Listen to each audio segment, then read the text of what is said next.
चलिए मित्रों, हम लोग ये जो है इंडियन ज्योग्राफी की श्रृंखला को क्या रखे थे, कंटिन्यू रख रहे हैं। और अभी तक इसमें जो है 2 टॉपिक क्लियर हो चुके हैं। इंडियन ज्योग्राफी में हम लोगों ने इंडियन ज्योग्राफी में 2 टॉपिक क्लियर कर चुके हैं। आप लोगों ने पढ़ा भी है। पहला जो था अक्षांश और देशांतर, अक्षांश और देशांतर। इसके बाद पृथ्वी की गतियाँ, इसके बाद मित्रों पृथ्वी की गतियाँ, ये 2 टॉपिक क्लियर कर चुके थे। और इसके बाद आज जो तीसरा टॉपिक है मित्रों, जो तीसरा टॉपिक है वह है, आज हम लोग पढ़ेंगे पृथ्वी की आंतरिक संरचना, पृथ्वी की आंतरिक संरचना। तो चलिए आज हम लोग पृथ्वी की आंतरिक संरचना के बारे में देख लेते हैं। जो है पृथ्वी की आंतरिक संरचना, सर्वप्रथम इसका अध्ययन किसने किया, कैसे क्या है, ये संपूर्ण समझते हैं। तो पृथ्वी की गतियाँ, चलिए यह देखते हैं। पृथ्वी है मित्रों, यह पृथ्वी है और यह पृथ्वी का केंद्र है। यह क्या है, यह पृथ्वी है और यह पृथ्वी का केंद्र है। चलिए अब हमें क्या करना है मित्रों, पृथ्वी से कुछ भाग हमको केंद्र तक का निकाल लेना है, यहाँ से लेकर यहाँ तक। इस क्षेत्र को क्या किए मित्रों, हम बाहर निकाल लेते हैं। अर्थात हम क्या, जो यह पृथ्वी है, पृथ्वी का यह केंद्र है और जो यह पार्ट होगा मित्रों, यह कौन सा पार्ट होगा, धरातल। यह कौन सा पार्ट होगा, धरातल। तो पृथ्वी के जो केंद्र से कुछ केक की तरह काट के निकाल लेते हैं और इसके बाद हम उसका अध्ययन करते हैं। तो जब इसको काट के निकालेंगे तो ये बाहर निकल आया। जब इसको काट के निकालेंगे मित्रों तो यह बाहर निकल आया। अर्थात पृथ्वी के केंद्र तक का कुछ भाग हम लोग निकाल लिए। ये पृथ्वी का केंद्र है, देखिए ये क्या है मित्रों, पृथ्वी का केंद्र है और ये वाला पार्ट क्या है, धरातल है। चलिए उसके बाद अब हम उस पर अध्ययन करेंगे। इस पृथ्वी को रफ कर देते हैं। इसके बाद अब उस पर अध्ययन करेंगे। चलिए उस पर अध्ययन करते हैं। तो ये पृथ्वी के कुछ भाग को केक की तरह काट के क्या कर लिया गया, निकाल लिया गया। आप सभी लोगों को पता है कि यह जो है, ये क्या है, पृथ्वी का केंद्र था, पृथ्वी का केंद्र, ठीक है। और इसके बाद ये वाला जो पार्ट था, ये बाहरी पार्ट था, जो तो क्या था, धरातल। और धरातल यहीं पर क्या है, यहीं पे पहाड़ हैं, पर्वत हैं, पहाड़ पर्वत सारी चीज़ें यहाँ पे हैं। इतनी बात समझ में आ गई। चलिए अब इसको अध्ययन हम लोग पृथ्वी की आंतरिक संरचना का कर रहे हैं। अर्थात पृथ्वी की जो आंतरिक संरचना है वह कैसी है और उसमें कौन कौन से पदार्थ पाए जाते हैं। तो चलिए देख लेते हैं। तो सबसे पहले पृथ्वी को 3 भागों में बांटा गया है। पृथ्वी की आंतरिक संरचना को 3 भागों में बांटा गया है। पहला पार्ट, दूसरा पार्ट और तीसरा पार्ट। पृथ्वी की जो आंतरिक संरचना को है 3 भागों में बांटा गया है। पहला जो था ये पार्ट, दूसरा ये, तीसरा ये। अब मित्रों पहले पार्ट को बोलते क्या हैं, तो जो पहला पार्ट है उसको बोलते हैं क्रस्ट। पहले पार्ट को मित्रों क्रस्ट बोलते हैं। पहले पार्ट को क्या बोलते हैं, क्रस्ट बोलते हैं। इसको थोड़ा सा और बड़ा लेते हैं ताकि और भी अध्ययन इसी पे किया जा सके, बार बार बनाया ना जा सके। इसको थोड़ा सा और बड़ा कर रहे हैं मित्रों। चलिए बड़ा कर लेते हैं। ये पृथ्वी थी और यह पृथ्वी को कुछ भाग को काट के बाहर निकाल लिया गया। इसके बाद पृथ्वी को 3 जो आंतरिक संरचना है वह कितने भागों में बटी है, 3 भागों में बटी हुई है। और इसके बाद पूरा अध्ययन कर लेते हैं। तो मित्रों जो पहला पार्ट है ये वाला, ये धरातल है, आप सभी लोगों को पता है, यह केंद्र है, ठीक है। जो पहला पार्ट है इसे बोलते हैं क्रस्ट। इसे क्या बोलेंगे मित्रों, क्रस्ट। दूसरी बात मेंटल, इसे क्या बोलेंगे, मेंटल। इसके बाद जो नीचे का पार्ट था इसे क्या बोलेंगे, कोर। तो मित्रों पृथ्वी की आंतरिक संरचना को 3 भागों में डिवाइड कर दिया गया। जो पहला भाग है क्रस्ट है, दूसरा भाग मेंटल है और तीसरा भाग कोर है। चलिए अब इसके बाद क्या हुआ, जो इसकी दूरी है, ये जो इसकी दूरी है मित्रों, इसकी दूरी है 6371 किलोमीटर। कितनी है, 6371 किलोमीटर। इसकी जो दूरी है कितनी है, इतनी है मित्रों। ठीक है, समझ आ रहा है आपको, देख लेते हैं। हाँ कोई दिक्कत नहीं, समझ आएगा। तो 6371 किलोमीटर। तो यहां से धरातल से लेके केंद्र तक की दूरी कितनी हुई, 6371 किलोमीटर। अब बात कर रहे हैं पृथ्वी को जो है 3 भागों, आंतरिक संरचना को 3 भागों में बांटा गया, क्रस्ट, मेंटल और कोर।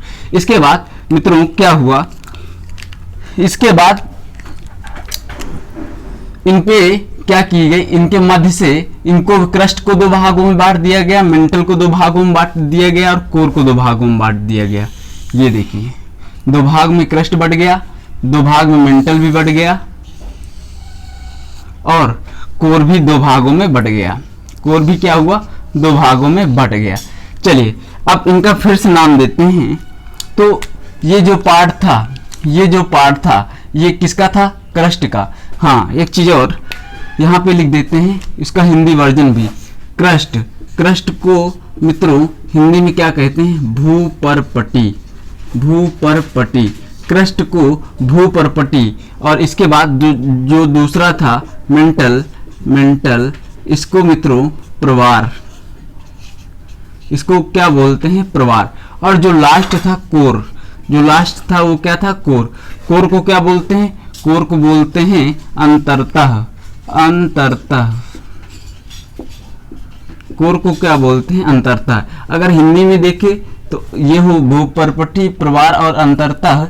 अगर ये इंग्लिश में देखें तो क्रस्ट, मेंटल और कोर। जिसमें आपको आसानी हो उस पे आप रट सकते हैं, याद कर सकते हैं। तो चलिए जो क्रस्ट था उसको 2 भागों में बांट दिया गया, मेंटल था इसको भी 2 भागों में बांट दिया गया और कोर जो था उसको भी 2 भागों में बांट दिया गया। अब जब बात करते हैं क्रस्ट की, जब क्रस्ट 2 भागों में बटा तो ऊपर वाले भाग को क्या नाम दिया गया, तो ऊपर वाले को अपर क्रस्ट और इसके बाद नीचे वाले को लोअर क्रस्ट। लोअर क्रस्ट अर्थात ऊपर वाले को अपर क्रस्ट, नीचे वाले को लोअर क्रस्ट। ये जो थी ये क्या थी, ये पूरा क्षेत्र क्या था, क्रस्ट का था। किसका था, क्रस्ट का। अब देखिए अगर इसकी दूरी की बात करें मित्रों, इसकी दूरी यहाँ से लेके यहाँ तक, अगर क्रस्ट की हम बात करें इसकी दूरी कितनी है, तो इसकी दूरी है 30 किलोमीटर। कितनी है, 30 किलोमीटर। ठीक है, तो जो क्रस्ट था उसको 2 भागों में बांट दिया गया है, अपर क्रस्ट और नीचे फिर लोअर क्रस्ट। इसके बाद फिर जब मेंटल की बात आई, मेंटल को 2 भागों में बांट दिया गया, अपर मेंटल। इसके बाद जो नीचे वाले भाग था उसको भी बांट दिया गया, किस पे, लोअर मेंटल। कोई दिक्कत तो नहीं। चलिए नीचे वाले भाग को भी बांट दिया गया, लोअर मेंटल। इसके बाद जो कोर था, कोर को भी इसी तरह बांट दिया गया। कौन कौन से, अपर कोर और नीचे लोअर कोर। लोअर कोर, अपर कोर और लोअर कोर। इतनी बात समझ में आ गई। अब इसके बाद इनको जानते हो, इसकी जो दूरी थी ये टोटल आपको पता है कितनी है, 6371 किलोमीटर। इसको थोड़ा सा यहाँ लिख देते हैं, 6371 किलोमीटर। यहाँ से लेके यहाँ तक की टोटल डिस्टेंस 6371 किलोमीटर। 6371 किलोमीटर, इतनी कोई दिक्कत। चलिए अब यहाँ से 30 किलोमीटर, इसके बाद ये जो मेंटल का एरिया है वो 30 से लेके कितना होगा, 30 से लेके 2900 किलोमीटर तक। इसके बाद जो कोर का है इसका एरिया कहाँ तक होगा, 5800 किलोमीटर तक। 5800 किलोमीटर तक। तो ये रहा। अगर हम बात करें अपर क्रस्ट की तो ये है कितने से कहाँ तक, 30 किलोमीटर तक। अगर मेंटल तो ये यहाँ इसके बाद 30 से 2900 किलोमीटर और 2900 से 58 किलोमीटर तक कोर है। ये रही इसकी दूरी।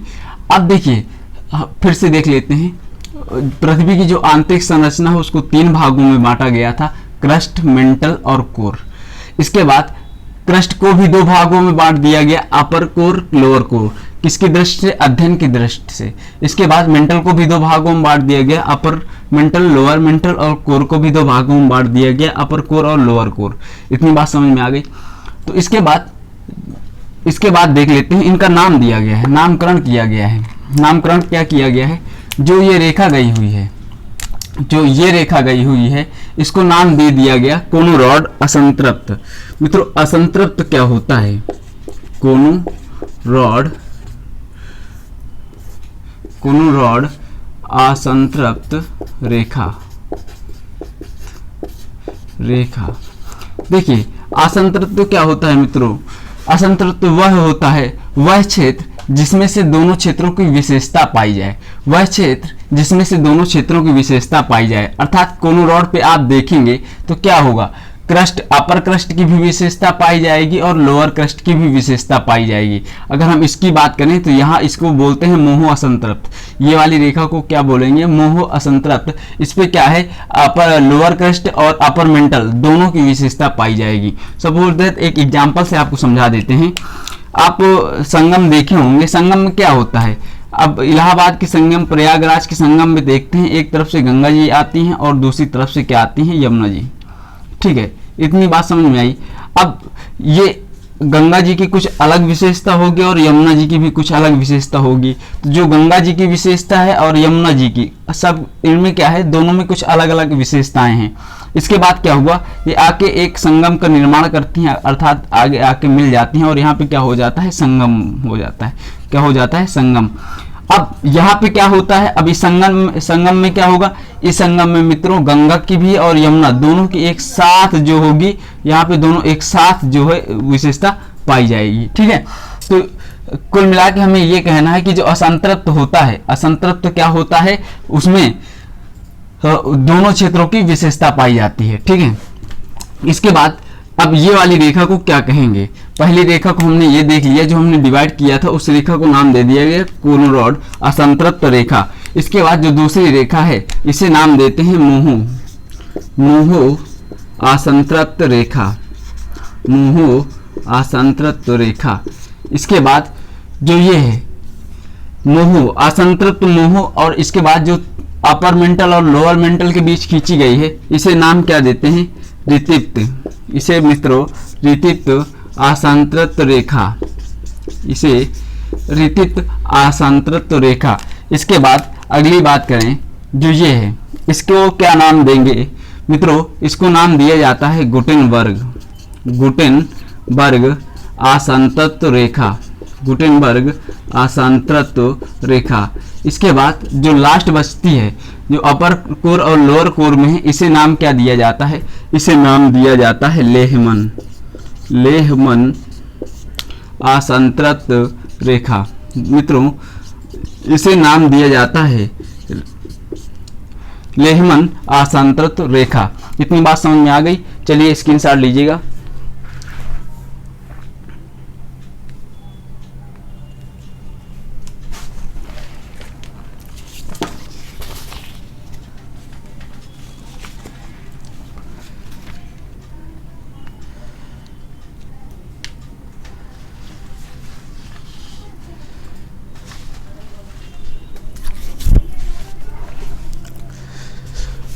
हाँ, तो आप लोगों ने देख लिया। इसके बाद लेहमन असंतृप्त रेखा, यहाँ पे मित्रों 5100 किलोमीटर है, 5100 किलोमीटर। तो जो अपर क्रस्ट और लोअर क्रस्ट के बीच रेखा गई है उसे कोनोरॉड असंतृप्त रेखा कहते हैं। अपर कोर में क्या है? अपर कोर जो है लोअर क्रस्ट और अपर मेंटल के बीच जो रेखा खींची गई है उसे मोहो कहते हैं। अपर मेंटल और लोअर मेंटल के बीच जो रेखा खींची गई है उसे ऋतिप्त असंतृप्त कहते हैं। इसके बाद अपर और लोअर मेंटल और अपर कोर के बीच गुटेनबर्ग, अपर लोअर और अपर कोर और इसके बाद लोअर कोर के बीच जो रेखा गई है उसे लेहमन असंतृप्त रेखा कहते हैं। चलिए अब मित्रों देखिए, इतना तो हो गया। अब इसमें क्या हुआ? हम लोग अध्ययन कर रहे हैं पृथ्वी की आंतरिक संरचना का। अर्थात पृथ्वी की जो आंतरिक संरचना है उसके बारे में अध्ययन कर रहे हैं। तो देख रहे हैं ये सारी चीजें पाई गई। अब इसमें हमें अध्ययन करना है कि कौन से भाग में कौन सा पदार्थ पाया जाता है, कौन सी धातु पाई जाती है, कौन सी खनिज पाई जाती है। तो हमें मेन चीज इसका अध्ययन करना है। तो चलिए अब इसका अध्ययन करने के लिए हम देख लेते हैं क्या होता है मित्रों। इसके अध्ययन की दृष्टि से अब इसमें क्या हुआ कि इसके अध्ययन के लिए सबसे पहले देखा गया कि जो अध्ययन करना है हमें यह देखना है कि कौन से भाग में खनिज है, कौन से भाग में द्रव है और कौन से भाग में गैस है। तो ये चीजें अर्थात हमें ठोस, द्रव, गैस, ये कोई भी धातु या खनिज किसी के बारे में अध्ययन करना है तो उसके लिए क्या किया जाए। तो मित्रों उसके लिए सबसे सफल जो है अध्ययन माना गया वो था भूकंपीय तरंगे।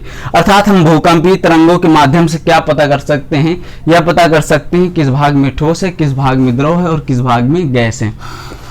तो जो भूकंपीय तरंगे सर्वप्रथम भूकंपीय तरंगे डाली गई। अब देखिए भूकंपीय तरंगे का अध्ययन सबसे सर्वश्रेष्ठ माना गया। इसमें क्या हुआ जो है अब भूकंपीय तरंगों पे यहाँ पे भूकंपीय तरंगों के माध्यम से कुछ अध्ययन किया गया, पता किया गया किस भाग में कौन से धातु है, कौन सा तत्व है, ये सारी चीजें। तो जो मित्रों सबसे पहले बात करते हैं भूकंपीय तरंगे। तो मित्रों जो भूकंपीय तरंगे हैं वो 3 प्रकार की होती हैं। जो भूकंपीय तरंगे हैं वो 3 प्रकार की होती हैं। कौन कौन सी, इस साइड का रफ कर देते हैं। जो भूकंपीय तरंगे होती हैं वो 3 प्रकार की होती हैं। कौन कौन सी, जो है एस वेव, और पहले तो सबसे पहले पी वेव्स और इसके बाद एल वेव्स। अब देखिए जो पी वेव्स है इसको बोलते हैं प्राइमरी वेव्स अर्थात प्राथमिक तरंगे। इसे क्या बोलते हैं मित्रों, प्राथमिक तरंगे। जो पी वेव्स हैं, अब पी से क्या होता है प्राइमरी, PRAMARY, तो प्राइमरी। तो पी का इसका पहला पार्ट ले लिया गया, पी वेव्स नाम दे दिया गया। इसी तरह ई का नाम वो एस का नाम क्या होगा मित्रों, तो एस था, इसका नाम दे दिया गया सेकेंडरी। इसका क्या कह दिया गया, सेकेंडरी वेव्स अर्थात द्वितीयक तरंगे। और इसके बाद लव, तो जो लव नाम पड़ा है एल का से क्या है, एल की जो खोज की गई थी, मतलब जो एल तरंगों की खोज की थी वो HD लव ने की थी, HD लव ने। तो इन्हीं के नाम पे क्या रख दिया गया, लव तरंगे रख दिया गया। अब प्राथमिक तरंगे हैं। प्राथमिक तरंगे जो हैं इनकी जो औसतन गति होती है 8 से 14 किलोमीटर प्रति सेकंड होती है, प्रति सेकंड 8 से 14 किलोमीटर प्रति सेकंड। और इसके बाद इनकी होती है 6 किलोमीटर प्रति सेकंड और इनकी होती है 3 किलोमीटर प्रति सेकंड। तो औसतन गति अगर बात करें तो पी वेव से देखा जा रहा है, पी वेव से क्या है मित्रों, पी वेव्स की जो गति है सबसे ज़्यादा है। पी वेव्स की जो गति है वो क्या है, सबसे ज़्यादा है। इसके बाद अगर पी वेव्स की बात करें तो मित्रों यह तीनों अवस्थाओं में चल सकती हैं, अर्थात ठोस, द्रव और गैस। ठोस, द्रव और गैस। जो पी वेव्स हैं वो तीनों तरंगों में तीनों अवस्थाओं में चल सकती हैं, ठोस, द्रव, गैस। इसके बाद बात करें एस तरंगों की, तो जो एस तरंगे हैं केवल ठोस में गमन करती हैं, केवल ठोस में गमन करती हैं, अर्थात यह सिर्फ ठोस अवस्था में ही चल सकती हैं। इसके बाद अब बात करें एल की, तो एल की मित्रों ये भी क्या होती हैं, ठोस, द्रव, गैस, तीनों अवस्थाओं में चल सकती हैं, ठोस, द्रव, गैस। तो मित्रों अब इसमें देखिए हम लोग जो अध्ययन पृथ्वी की आंतरिक संरचना में अध्ययन कर रहे हैं अब भूकंपीय तरंगों का, क्योंकि भूकंपीय तरंगों के माध्यम से हमें पता करना है कहाँ पे ठोस है, कहाँ पे द्रव है और कहाँ पे गैस है। तो जो एल तरंगे हैं इनकी क्या होती है, औसतन गति बहुत कम है। तो ये अध्ययन ना करके, क्योंकि ठोस, द्रव, गैस, अगर हम पी तरंगों को छोड़ें तो वो भी ठोस, द्रव, गैस में जाएंगी, और इसके बाद एल है तो वो भी हमें ठोस, द्रव, गैस तीन ही चीज बताएंगी। तो इससे अच्छा यह है कि हम इसकी जो है औसतन गति क्या है 3 किलोमीटर है पर सेकेंड है, तो इसका अध्ययन ना करके हम सिर्फ 2 तरंगों को छोड़ें। क्या करें, क्योंकि ये भी ठोस, द्रव, गैस में करती हैं और ये भी ठोस, द्रव, गैस में करती हैं। तो सर्वप्रथम पी और इसके बाद फिर एल, एस तरंगों को इस पृथ्वी की संरचना में छोड़ेंगे। चलिए आइए देख लेते हैं। तो जो सबसे पहले हम प्राइमरी तरंगों को, भूकंपीय तरंगे, जो प्राइमरी भूकंपीय तरंगे हैं, इसे छोड़ा गया। इसे पृथ्वी की धरातल से केंद्र की ओर छोड़ा गया तो देखा गया है जो यह तरंगे हैं यह अपर क्रस्ट और लोअर क्रस्ट को क्रॉस करती हुई अपर मेंटल और लोअर मेंटल को क्रॉस करते हुए पृथ्वी के केंद्र तक पहुंच गई। यह क्या हुआ, पृथ्वी के केंद्र तक पहुंच गई। जो पी तरंगे हैं, प्राइमरी तरंगे हैं, वो क्या धरातल से लेकर केंद्र तक पहुंच चुकी हैं। अब इसके बाद अर्थात हम यह ज्ञात कर सकते हैं, पी तरंगों के माध्यम से हम यह ज्ञात कर सकते हैं कि पृथ्वी जो है, पृथ्वी में ठोस भी है, द्रव भी है, गैस भी। अर्थात हम मान सकते हैं कि या तो पृथ्वी में ठोस हो सकता है, या द्रव हो सकता है, या गैस हो सकता है। चलिए, इससे हमें यह ज्ञात हुआ कि पृथ्वी, ठोस, द्रव, गैस, इनमें तीनों माध्यम किसी न किसी का पाया जाना है। ठीक है, तो क्योंकि ये तीनों माध्यम में चलती है, अगर ठोस भी है तो भी चल गई, द्रव थी उसमें भी चल गई, और गैस है उसमें भी चल गई। लेकिन हमें यह कंफर्म नहीं हो पाया कि इसमें ठोस ही ठोस है, या द्रव है, या गैस है। कहाँ पे ठोस है, कहाँ पे द्रव है, और कहाँ पे गैस है। अब इसके बाद जो दूसरी तरंगे थी उसको छोड़ी गई। दूसरी ये प्राइमरी थी, अब दूसरी सेकेंडरी अर्थात द्वितीय भूकंपीय तरंगों को जब छोड़ा गया तो वो देखा गया, वो क्रस्ट में चली, अपर क्रस्ट में भी चली, लोअर क्रस्ट में चली। इसके बाद जो अपर मेंटल और लोअर मेंटल था उसमें भी चली, लेकिन ठीक है, अब यहां तक चली, लेकिन अपर कोर में न चलकर क्या हुई, लोअर कोर में चली। अर्थात जो अपर कोर थी, अपर कोर में यह तरंगे क्या हो गई, लुप्त हो गई। जो यह तरंगे थी वो क्या हो गई, लुप्त हो गई। जब यह तरंगे लुप्त हो गई तब मित्रों क्या हुआ, जब यह तरंगे लुप्त हो गई तो इससे हमें यह पता चला कि यह ठोस अवस्था में गमन करती हैं। जो इस तरंगे होती हैं केवल ठोस में गमन करती हैं। तो जब क्रस्ट में चली और मेंटल में चली तो हमें यह पता चला कि यह भाग क्या है, ठोस है। इसके बाद जो ये नीचे लोअर कोर में चली तो इससे भी हमें क्या पता चला, यह भी क्या है, यह भी ठोस है। बात करते हैं अपर कोर की। अब अपर कोर में क्या होगा मित्रों, अपर कोर में यह नहीं चल सके तो इसका मतलब हम यह कह सकते हैं कि इस भाग में या तो द्रव हो सकता है या फिर गैस हो सकता है। अच्छे से समझ आया मित्रों? चलिए कोई बात नहीं, फिर से एक बार देख लेते हैं। जो पी तरंगे थे उसको जब छोड़ा गया तो वह क्रस्ट में भी चली, मेंटल भी चली और कोर में भी, अर्थात तीनों भागों में क्या हुई, क्रॉस कर गई। तो जो यह तरंगे, इससे यह ज्ञात किया गया कि या तो पृथ्वी में ठोस है, द्रव है या फिर गैस है। लेकिन यह कंफर्म नहीं किया जा सका कि कहाँ पे ठोस है, कहाँ पे द्रव है और कहाँ पे गैस है। इसके बाद जो एस है, सेकेंडरी वेव्स, इसे छोड़ा गया मित्रों। जब इसे छोड़ा गया तो क्या हुआ, इसे जब छोड़ा गया तो यह क्रस्ट के भाग को तो पार कर गई, इसके बाद मेंटल के भी भाग को पार कर गई। लेकिन जो कोर को हमने दो भागों में बांटा था, एक अपर कोर एक लोअर कोर, तो जो अपर कोर के भाग में यह लुप्त हो गई, यह तरंगे क्या हुई, लुप्त हो गई और यह तरंगे लोअर कोर में जाके दिखाई दी।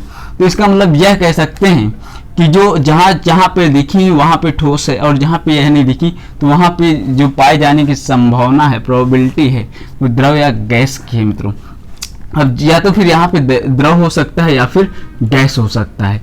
तो चलिए अब इसके अध्ययन के लिए सबसे पहले हम देख लेते हैं। इसके अध्ययन के लिए देखते हैं यह है कि अब यहाँ पे या तो फिर द्रव हो सकता है या फिर गैस हो सकता है।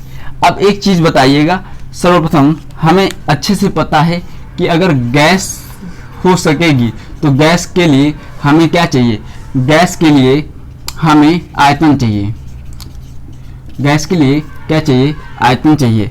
और अच्छे से हमें पता है कि जो है एक चीज और, पृथ्वी के अगर आप नीचे जाएंगे, अंदर की ओर जाएंगे तो हर 32 किलोमीटर में 1 डिग्री सेल्सियस जो है तापमान में वृद्धि होती जाएगी।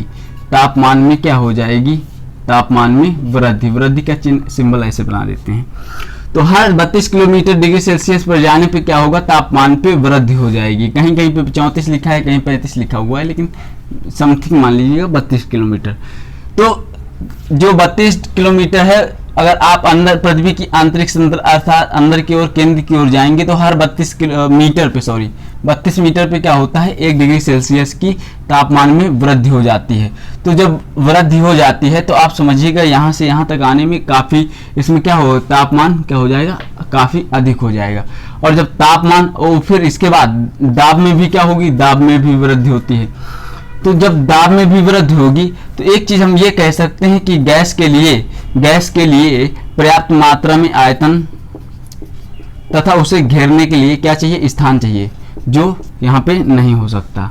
क्यों नहीं हो सकता? क्योंकि पृथ्वी जो है चट्टानों से निर्मित है। पृथ्वी जो यह पिंड है यह चट्टानों से निर्मित है, और यहाँ पे इस गैस के लिए आयतन नहीं हो सकता। तो इस तरह से हम ये कह सकते हैं कि गैस का जो यहाँ पे है, गैस यहाँ पे गैस नहीं हो सकती। बात करते हैं द्रव। अब देखिए द्रव क्या है। द्रव की अगर बात करें मित्रों, तो द्रव को अच्छे से देखा जा सकता है कि यहाँ पे क्या, जब अध्ययन किया गया द्रव का तो बताया गया है कि जो यहाँ पे द्रव है वह कौन से माध्यम में परिवर्तित हो चुका है, ठोस माध्यम में। जो द्रव है वह ठोस रूप में, यहाँ पे क्या है, विद्यमान है। अब कभी भी आप देखिएगा, जब कोई भी चीज अगर 32 मीटर पे जाने पे क्या होता है, तापमान। अब द्रव ठोस अवस्था में क्यों परिवर्तित हुआ, इसका मेन रीजन है क्या होता है, तापमान में लगातार वृद्धि होने के कारण क्या होता है, ताप में अधिकतम वृद्धि हो गई, और इसके बाद दाब में भी क्या हुआ मित्रों, दाब में भी क्या हो गई, अधिकतम वृद्धि हो गई। जब तापमान में अधिकतम वृद्धि, ताप और दाब के कारण क्या हो गया, द्रव जो है वो किस अवस्था में, ठोस अवस्था में परिवर्तित हो गया। इतनी बात समझ में आई।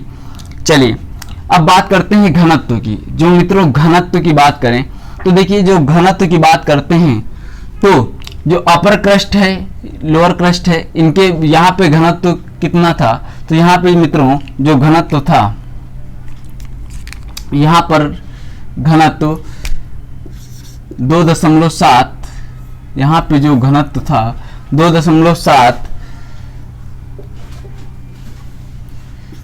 ग्राम प्रति सेंटीमीटर क्यूब, ठीक है, जीएम लिखा हुआ ग्राम, 2.7। इसके बाद मेंटल के देखें तो 4.7 ग्राम प्रति सेंटीमीटर क्यूब।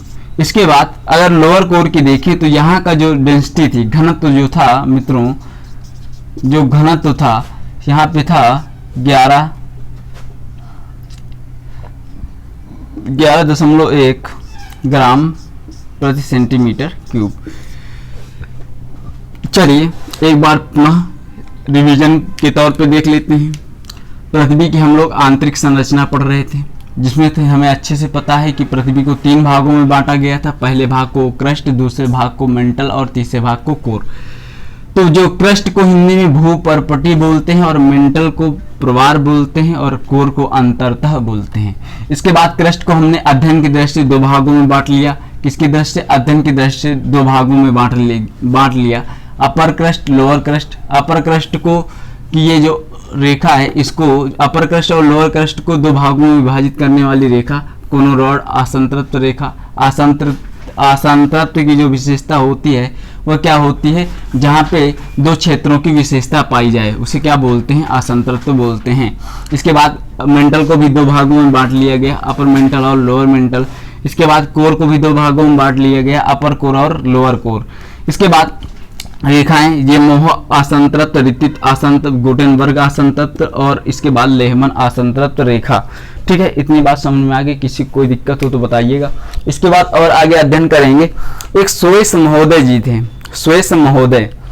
अब स्वेस महोदय के बारे में थोड़ा सा अध्ययन कर लेते हैं। इन्होंने क्या बांटा, इन्होंने भी अध्ययन किया पृथ्वी की आंतरिक संरचना का, और इसके बाद इन्होंने क्या किया, इन्होंने भी कौन कौन से धातु तत्व पाए जाते हैं इनकी बातें बताई। चलिए देख लेते हैं कौन। अब जो स्वेस महोदय ने जब अध्ययन किया, अब क्या करें, अध्ययन किया तो पुनः हम एक पृथ्वी की आंतरिक संरचना का निर्माण कर लेते हैं। इसको ऐसा करते हैं, रफ कर देते हैं, इसी में बनाते हैं।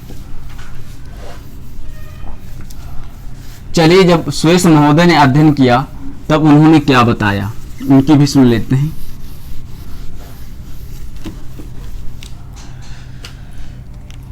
तो मित्रों, बहुत जल्द आप लोगों के सामने समस्त जो है इंडियन ज्योग्राफी की मात्र एक वीडियो में पूरा मैराथन जो है, मैराथन वीडियो आने वाली है। बहुत जल्द आप लोगों के समस्त वो उपस्थित होगी। चलिए, जो पहला पार्ट था हमें पता है, दूसरा भी पता था, तीसरा ये क्रस्ट, मेंटल, कोर, भूपर्पटी, प्रवार और अंतरतः। इसके बाद जो शेष महोदय थे उन्होंने पहले वाले भाग को सियाल क्या बताया मित्रों, सियाल, दूसरे वाले को सीमा और तीसरे वाले को निफे। इन्होंने बताया कि जो पहला पार्ट है उसे सियाल बोलेंगे, जो दूसरा पार्ट है उसे सीमा बोलेंगे और तीसरे पार्ट को निफे बोलेंगे। इतनी बात समझ में आ गई, किसी को कोई दिक्कत? सियाल का मतलब उन्होंने बताया SI + AL, अर्थात हम इसे कह सकते हैं सियाल का मतलब क्या हुआ, तो यहाँ पे SI का मतलब सिलिका और AL का मतलब एल्यूमिनियम। AL का मतलब मित्रों क्या हुआ, एल्यूमिनियम। इतनी बात समझ में आ गई। चलिए जब सीमा की बात करें तो सीमा का मतलब क्या हुआ, SI + MA, MA की जगह MG कर लीजिए। यहाँ पे सियाल नहीं, सिलिका और मैग्नीशियम। इसके बाद जो निफे का मतलब हुआ, निफे का मतलब हुआ निकिल और आयरन। चलिए अब देखिए जो शेष महोदय थे उन्होंने यह बताया कि जो पहला भाग है वह सियाल से निर्मित है और दूसरा भाग सीमा से और तीसरा भाग निकल से। अर्थात यह कह सकते हैं जो भू प्रॉपर्टी है वह सिलिका और एल्यूमिनियम की बनी हुई है और जो सीमा है वो सिलिका और मैग्नीशियम की बनी हुई है और जो निफे है वो निकल और आयरन की बनी हुई है। इतनी बात समझ में आ गई। अर्थात हम यह देखें कि पृथ्वी की आंतरिक संरचना पे अगर देखें तो सबसे ज़्यादा अगर कोई भी धातु है, सबसे सर्वाधिक धातु पाई जाने वाली कौन सी है, सिलिका। आपको भू प्रॉपर्टी और प्रवार दोनों पे मिल रही है, ठीक है। तो सिलिका क्या है, अगर बात करें धातु की तो क्या है, सिलिका। पृथ्वी पे सर्वाधिक मात्रा में पाए जाने वाली जो धातु है वह है सिलिका। कभी कभी क्वेश्चनों में तत्व की बात कर लेता है मित्रों कि पृथ्वी के तल पर पाए जाने वाला सर्वाधिक तत्व कौन सा है, तो मित्रों इसमें सर्वाधिक तत्व जो पाया जाता है वह है ऑक्सीजन। क्या पाया जाता है, ऑक्सीजन। तो चलिए आज की वीडियो में हमने पृथ्वी की जो है आंतरिक संरचना के बारे में अध्ययन किया और बहुत जल्द अब अगली जो कड़ी होगी भारत का भौगोलिक या भारत का परिचय, ठीक है, या तो फिर कह सकते हैं भारत की भौगोलिक स्थिति या भारत का भूगोल या भारत का परिचय। इन तीनों की कड़ी अगली नेक्स्ट वीडियो पे होगी। उसमें समस्त भारत का भूगोल या भारत के भूगोल के अंतर्गत जो है उसकी संरचना जो है, भारत कहाँ पे स्थित है, कैसे है, कौन सी रेखा है, कितने अक्षांश पे हैं और अक्षांश देशांतर आप लोगों ने, मुझे उम्मीद है कि आप लोगों ने पढ़ ही लिया होगा। अगर नहीं पढ़े हैं तो तुरंत जाके आप प्लेलिस्ट पे देखिएगा, प्लेलिस्ट पे आपको सारी वीडियोज मिल जाएंगी। तो चलिए फिर अब हमें इजाज़त दीजिएगा और इसके बाद फिर मिलते हैं आपको नेक्स्ट वीडियो पे जो हमारा होगा भारत का भौगोलिक स्थिति या भारत का परिचय, ठीक है। चलिए थैंक यू।